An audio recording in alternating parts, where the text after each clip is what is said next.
وصلی اللہ علی سیدنا محمد وآلہ الطیبین الطاہرین اما بعد فقط قال الامام الحسن العسکری علیہ السلام علامات المؤمن خمس صلاة 51 زیارة الاربعین وجہر بسم اللہ تعفیر الجبین والتختم بالیمین۔ ناظرین محترم، امام حسن عسکری صلی اللہ علیہ وسلم اس حدیث اور اس روایت میں مومن کی 5 علامتیں بیان کرتے ہیں، لیکن اس سے پہلے یہ بات بھی آپ کے سامنے عرض کر دوں کہ ہمارے مختلف اماموں نے مختلف حدیثیں اور روایتیں بیان کی ہیں جس میں مومن کی صفات، ان کے خصال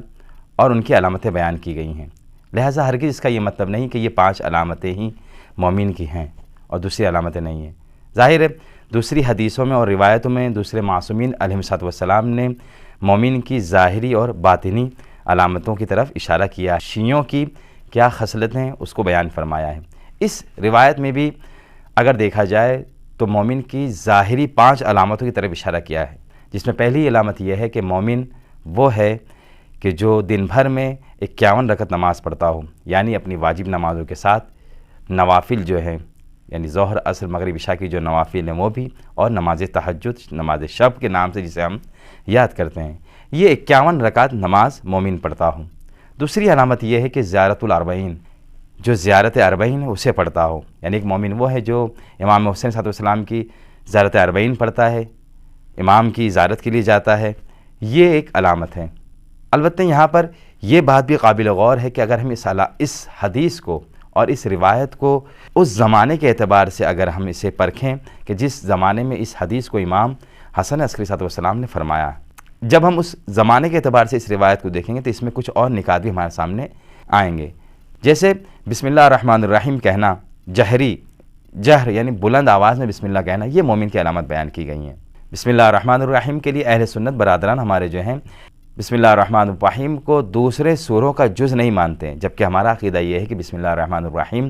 ہر سورے کے لیے، سورہ برات جسے ہم سورہ توبہ کے نام سے یاد کرتے ہیں، اس سورے کو چھوڑ کر تمام سوروں کا بسم اللہ جو ہے ہم اس کو جز مانتے ہیں کہ یہ اس سورے کے ساتھ بسم اللہ بھی نازل ہوا ہے۔ لیکن ہمارے اہل سنت برادران جو ہیں وہ بسم اللہ کو صرف سورہ حمد کے لیے جز مانتے، لیکن دوسرے سوروں کے لیے اس کا جز نہیں مانتے۔ لہٰذا اگر جو برادران مکے اور مدینے گئے ہیں وہاں پہ جو امام ہیں ان کو اگر غور کیا جائے تو بسم اللہ الرحمن الرحیم کو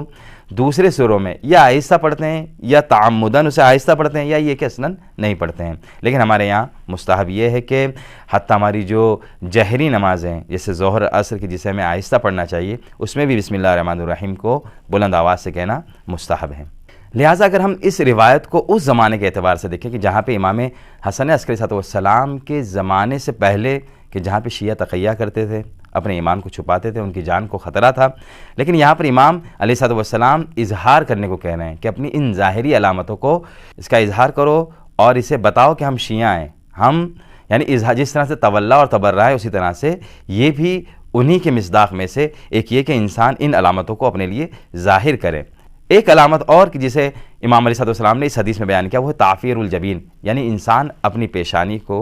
مٹی پہ رکھ کے، خاک پہ رکھ کے، جس طرح سے خود رسول خدا صلی اللہ علیہ وسلم کے زمانے میں بھی یہ حدیث مشہور تھی کہ رسول خدا صلی اللہ علیہ وسلم فرماتے کہ جعلت للارض مسجدا و طہورا، کہ یہ تم قرار دو زمین کو مسجد اور طہور، یعنی مسجد ایک سجدہ کرنے کی جگہ بھی قرار دو۔ یہ حدیث مشہور حدیث ہے کہ رسول خدا کے زمانے میں خود پیغمبر اکرم صلی اللہ علیہ وسلم اس طرح سے فرماتے کہ انسان سجدہ خاک پر کرے۔ اہل سنت برادران کے یہاں سجدہ جو ہے کسی بھی چیز پر کیا جا سکتا ہے، جیسے کہ خاک ہو، فرش ہو، زمین ہو، چٹائی ہو، لیکن شیعوں کے نزدیک یہ ہے کہ اپنی پیشانی کو خاک پر رکھا جائے، یعنی ایک ہماری شیعوں کی علامتوں میں یہ علامت بیان کی گئی ہے کہ شیعہ وہ ہیں، مومن وہ ہیں کہ جو اپنی جبین کو نماز میں ایسی چیز پر رکھتے ہیں کہ جو مٹی ہو۔ لہٰذا ہمارے یہاں ہم جو سجدہ کرتے ہیں وہ مٹی پر کرتے ہیں یا اس خاک پر، وہ اس مہر پر کہ جسے مٹی سے بنایا گیا ہے اس پر سجدہ کرتے ہیں۔ ایک اور علامت جو اس حدیث میں بیان کی گئی ہے وہ التختم بالیمین، کہ شیعوں کی علامت یہ ہے، مومن کی علامت یہ ہے کہ وہ اپنے داہنے ہاتھ میں انگوٹھی پہنتا ہو۔ البتہ یہاں پر متفقہ طور پر یہ حدیث اور یہ استحباب کہ مسلمان کو اور مومن کو چاہیے کہ اپنے داہنے ہاتھ میں انگوٹھی پہنتا ہو، اور یہ رسول خدا کے زمانے میں مشہور بھی تھا، اور رسول خدا خود اپنی انگوٹھی کو اپنے دائیں ہاتھ میں پہنتے تھے، جسے اہل سنت برادران بھی اسے مانتے ہیں کہ دائیں ہاتھ میں انگوٹھی پہننا چاہیے۔ لیکن ایک زمانہ ایسا بھی آیا کہ جو جنگ صفین کا زمانہ تھا، جسے آپ جانتے ہیں کہ جنگ صفین جو مولا کائنات علیہ السلام اور لشکر شام کے جس کا حاکم معاویہ تھا، ان کے درمیان یہ جنگ ہوئی، جنگ صفین، کہ جس میں لشکر شام کی طرف سے قرآن کو نیزے پہ اٹھایا گیا، کہ جسے دیکھ کر امیر المومنین علی بن ابی طالب علیہ السلام کے لشکر میں ایسے لوگ تھے کہ جنہوں نے اس قرآن کو نیزوں پر دیکھ کر یہ کہا مولا سے کہ ہم قرآن سے فیصلہ چاہتے ہیں۔ مولا کائنات علیہ السلام نے کہا بھی کہ یہ ایک دھوکہ ہے، یہ قرآن نہیں بلکہ یہ ایک دھوکہ دیا جا رہا ہے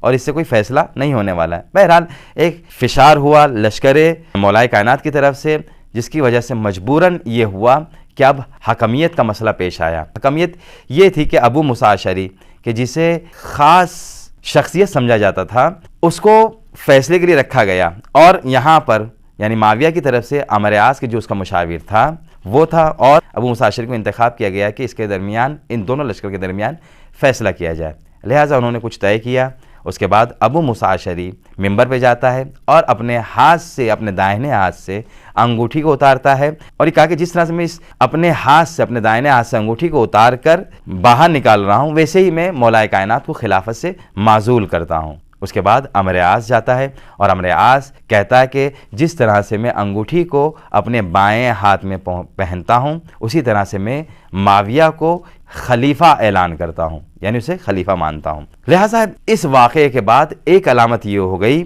کہ جو بھی بائیں ہاتھ میں انگوٹھی پہنتا تھا وہ امویوں کی علامتیں تھیں، یعنی بائیں ہاتھ میں انگوٹھی پہننا ایک اموی علامت ہو گئی، کہ جو